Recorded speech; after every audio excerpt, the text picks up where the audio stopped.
You are listening to Accents, a radio show for literature, art, and culture.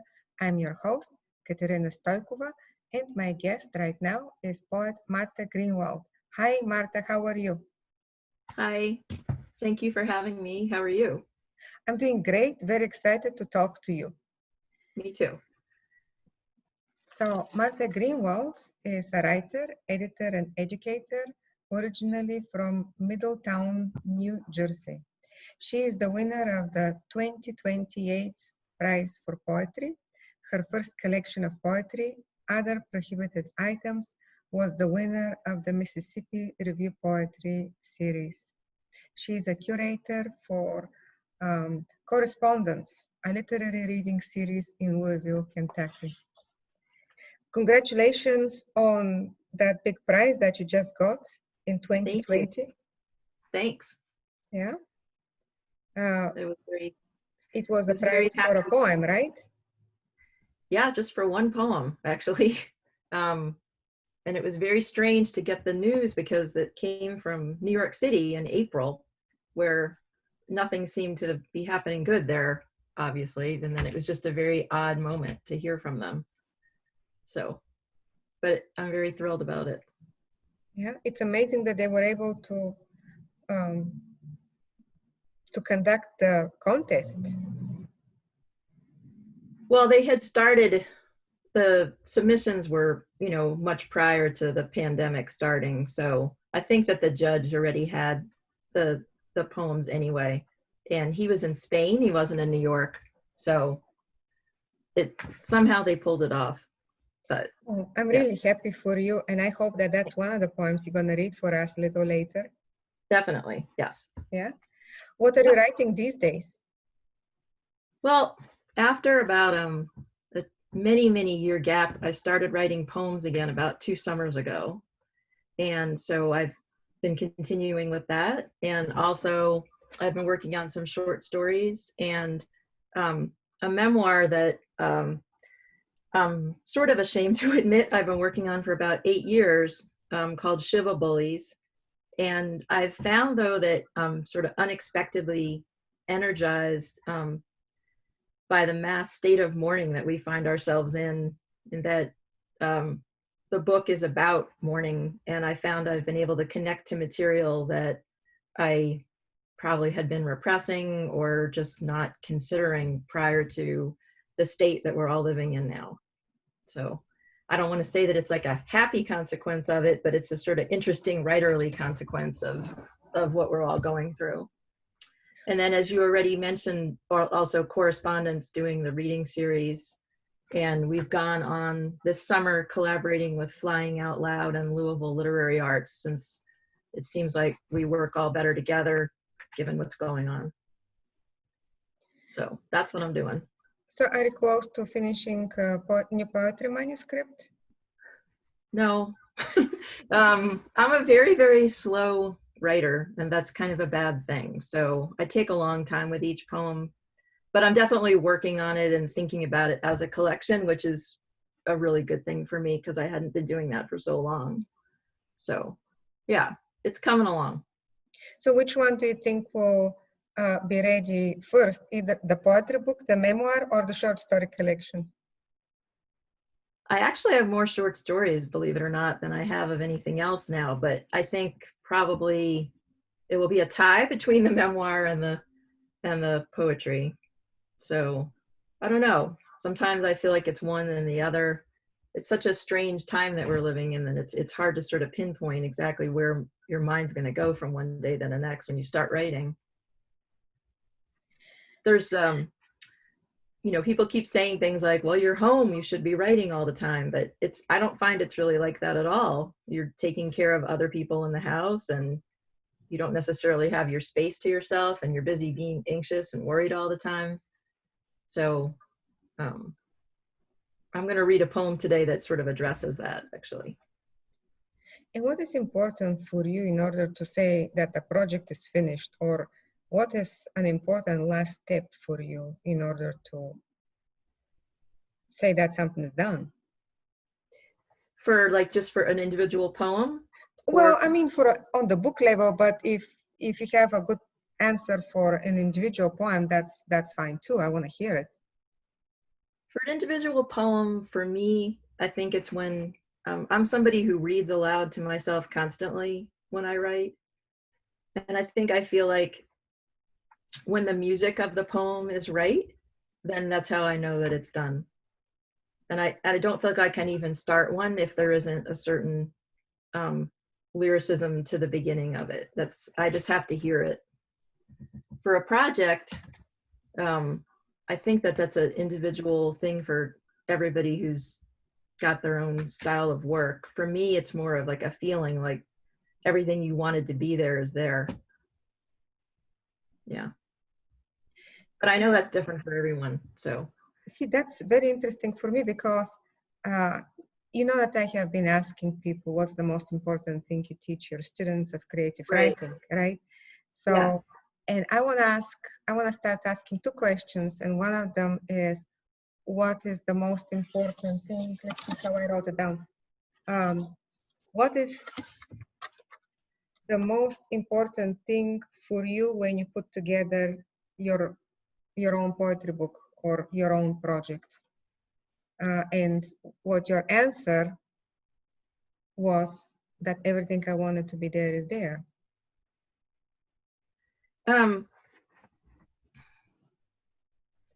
think that in the case of when my first book came out,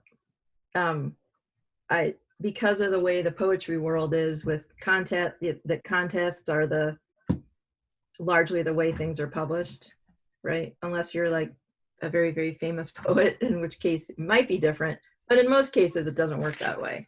That I actually had it in a certain order for several years and then added to it and took things away.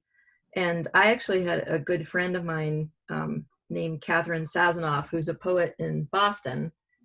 She took a hold of it and sort of undid it and put it back together for me. And so for me, I found that having another person look at it with fresh eyes and with a different maybe narrative sense than I have anyway in her own writing was refreshing. And not only was it very important just for the book, but then right after she did that, I wound up, having it published. So I actually feel like I've done that now for several other people, just sort of paying it forward. And I always feel like that kind of collaboration is actually really vital because you're looking at it for so long yourself that you sometimes lose perspective. That is true. So I'm all for having friends look at it and move things around. And I'm happy to do it for other writer friends too. And I've always found it's very useful. I just did it for a friend for a chapbook, and it was great. It really helps you with your own work too. So. Yeah, I agree. Every book that you assemble and disassemble teaches you something, Mm-hmm. whether it's your own or somebody else's. I agree with that wholeheartedly. Yeah. Mm-hmm. Yeah. Well, I'd love to hear what you brought for us today, Marta. Okay. Well, so I'm going to begin with a poem that is the reason I started writing poems again. About 2 summers ago, well, not about, it was 2 summers ago, I woke up one morning from a dream, and I realized that I had a poem in my head that had been this dream, which is something that I didn't used to start from as a poet years ago. So I wrote it down, and obviously it went through many, many changes after that, but the beginning of the poem really is kind of how it came out of my head when I woke, and the title came out as is. And it was very exciting for me because I had really missed writing poems, and I was happy that, it sort of came back in this very fun way. So the poem is called Dream in Which There Is No Google. The house infested quivers with pests, ashen bees minus hives and queens, larval wasps whose crisp cocoons become my translucent snack.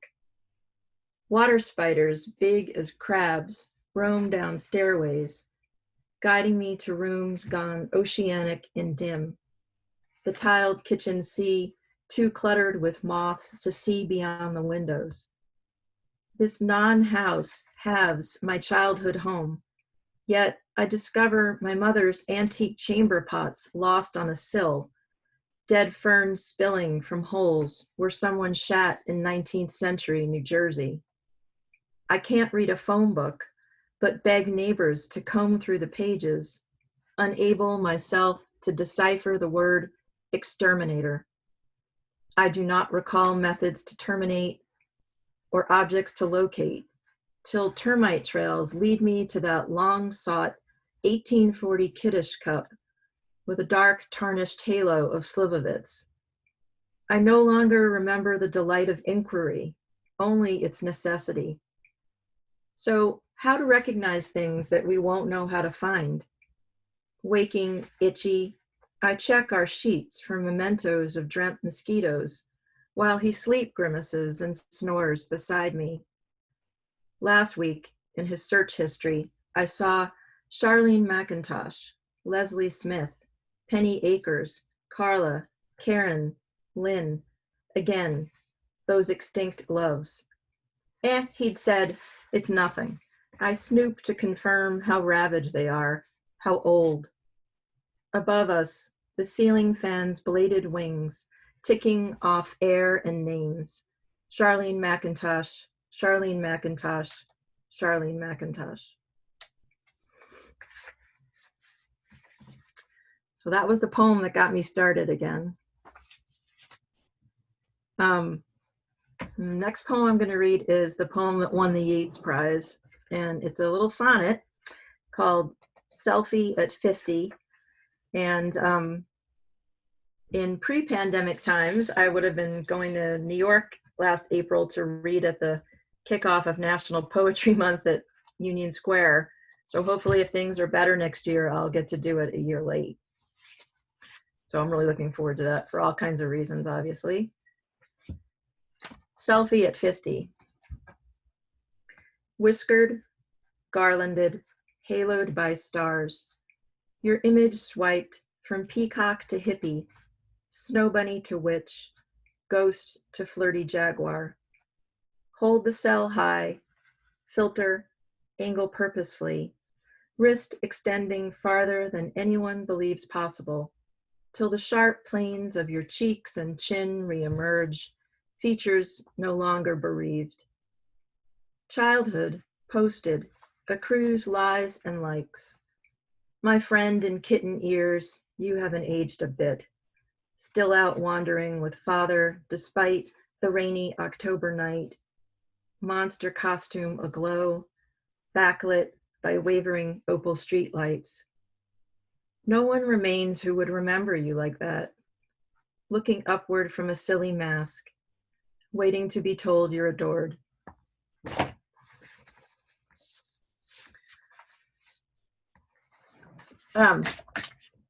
So the next poem, I wasn't sure if I could write about our current global health crisis. There was a lot of poems cropping up in the beginning of the quarantine, I noticed, but they were focusing on things I didn't really care to address. But I saw something that made me believe I'd found my subject, which is sort of dealing with just how it's affecting our everyday life, as opposed to only in the disease sense. And has a kind of long title. I do participate in the homeowners association where I live, which people like to make fun of a lot because they think that homeowners associations are all evil, but we actually have a really, really good, transparent, racially diverse one. But I never really get to sort of say what I want in the minutes. So this is my take on it. Minutes, May 2020, Homeowners Association Zoom meeting. Agenda item 3, 90 Oak Hill Court.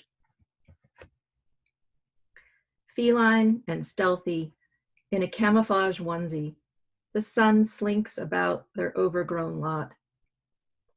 Miming his yard cat, he glides down the deck rails, hand over hand over hand, then pauses to lick the spring air.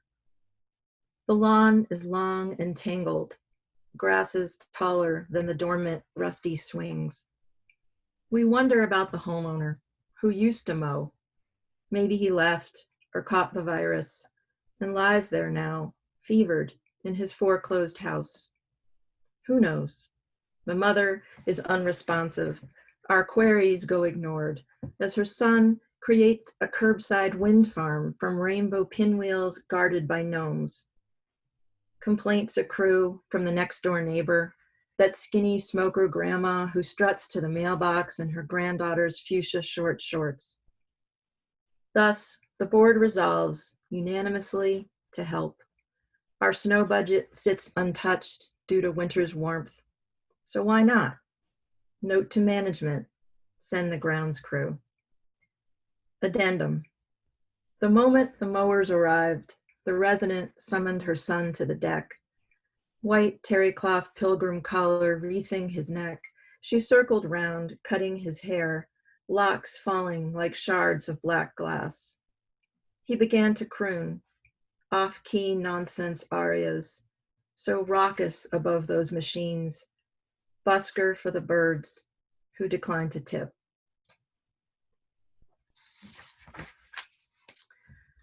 Next, I'm going to read a short poem that's appears in my book. It's older, but I always get asked to read it, and I was asked by a few friends to do that today, and it seemed to me, looking it over, that it's kind of a precursor cousin to the Minutes poem, which I hadn't really noticed until yesterday, actually. So, Cardigan. Sweater slung from both shoulders of the chair, moth-eaten, seed pearls small as baby teeth scattered down the placket. What the mother wore, pacing ovals at the school bus stop, white cashmere yoked at the neck, O hero's cape. All summer, despite an Arctic office chill, her daughter ignores it. When she swivels to retrieve a fax, the sleeves flare out, mime goodbye, then fall slack. So my next poem is called Provenance, and it's about sort of a memory about my father, and who was killed 10 years ago this summer. And it's about Banaka golden breath drops, which I have a visual because I had to find an ad to remember exactly precisely what the bottle looked like, since it doesn't look like this anymore. So this is what Banaka looked like back in the day. And it's in the form of museum notes, sort of treating the Banaka as an object. And I know a lot of us have spent a lot of time cleaning and tidying and sorting during quarantine. So maybe some of you have found objects that trigger an extreme memory too. And my father was an optometrist. So a Snellen chart appears in this poem, which is just the letter chart you're all familiar with from an eye exam. Provenance, Banaka golden breath drops, 1965 to 1995. Recovered from detritus in a Florsheim box, 12D saddle shoes, this, white obelisk lid fused to a vial of amber crystals, almost fossilized, history that shifts when the glass is tipped toward light. Acquired by handfuls at Two Guys on Route 35, now descended to me. Past exhibits from his exam room and lab, installations he donated to our kitchen gallery. Warned never to taste, I'd tap drops against my tongue. FD&C blue number 2, glycerin, alcohol, saccharin, sodium, wondering, could Banaka kill, though sharply sweetening my father's breath for patience? Bi-yearly, during my refractions, perched in the leather chair, I'd study our inches faces apart. I'd study his digestive gurgles, sudden pops of saliva swallowed hard. His earlobes glowed and twitched, backlit by lamps hung atop the Snellen chart. I understood all men might smell like him, gold-tinctured bitters of antiseptic licorice. As forehead to forehead, black ophthalmoscope clicking, he examined my labyrinth of vessels. And I'm going to end with a villanelle that's also about my father, and it's called Fake Book. And fake books, if you don't know, have nothing to do with fake news or Facebook, but they're volumes of sheet music that musicians keep. So, Fake Book. Our father drives east in his gray Grand Marquis. He loathes being late for band rehearsal, and there are people he insists he must see. On the back seat, his sax. No case, no reeds, fake book splayed open to body and soul. Our father drives west in his gray Grand Marquis at dusk, while the swing tone boys dream charts for next month's harvest gala ball. These are the people he insists he must see. Mo, the trombonist, who died last week, and Leo, oh, his slurred gold muted bell. As our father drives north in his Grand Marquis, 3 orange leaves riff against the windshield, lost dance cards offered by an autumn maple. Listen, the people father insists he must see know his fake book's chords are inscrutable, notes scrawled for decades in a foreign key. Our father drives south in his gray Grand Marquis. Be patient. There are people he insists he must see.